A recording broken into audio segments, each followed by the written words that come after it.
Alright, this is a video tutorial here of using the SPDIF output to run any one of your audio tracks or MIDI tracks, or any two actually, because it's stereo, through a VST effect and then back into the MV. You don't need to sync anything.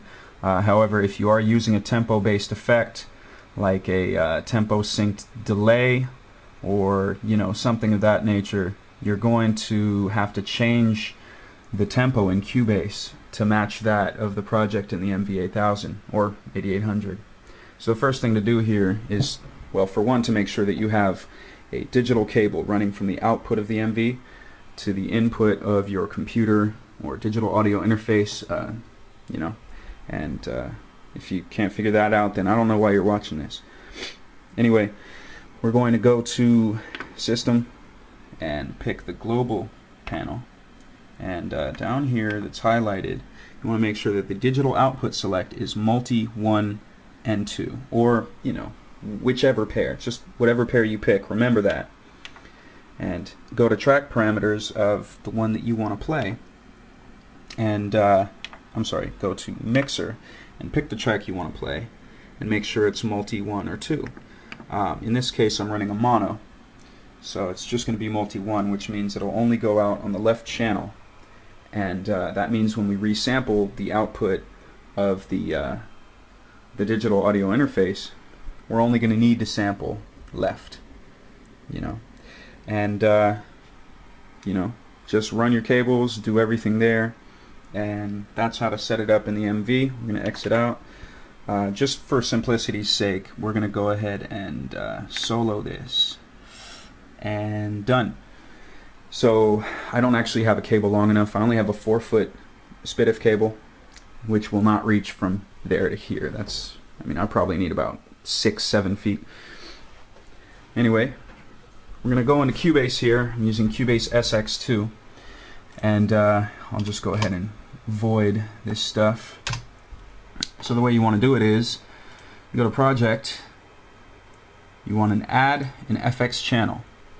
And in this case, I'll just say it's mono configuration because we're running a mono track. From here you can pick your plugin. So I'll just pick a tube distortion. And here we have all the parameters, edit as you want, and we'll close that out. And another important thing, have the inspector open so you can see all your inserts, and in this case it's a send. So now we create an audio track. This is also going to be mono because we're running a mono track from the MV. Now over here you can see FX1, the tube, in your sends, and once again, if you can't get there, just click the inspector window, drop down the sends, turn this on, and over here we have negative infinite. That means no audio is going to be sent from the audio track to the FX. So we're going to go and type 0, which will put it at unity gain, which means it's a completely wet effect. And here's another way to get to that. If you don't have the inspector open, you can click on track properties here, and then you'll see your send list here, your send amounts. Another important thing to note is in your FX channel you can actually have multiple effects chained, and they are chained in the order in which they appear here, and that's basically it. From there, make sure that the insert state is on. Yellow is going to be bypass, blue is active, and then run your audio outs here. Make sure that you have the right inputs selected on your audio track. In this case it's just a stereo in because this particular sound card only has stereo in. And so you're going to go ahead and play on the MV. Make sure to click, if we go to the mixer here, you're going to want to monitor the audio track. So what happens is, arm it to record too.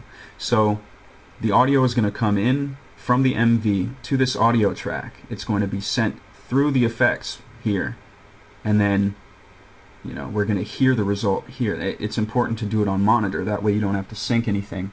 It's going to be a direct output. There is going to be some latency, but that's to be expected. So you play here, make sure you have an audio track to do a direct record, and that's it. It should work. I wish I could show you live, but I'm sure you guys can figure this out. Alright, any questions, just email me.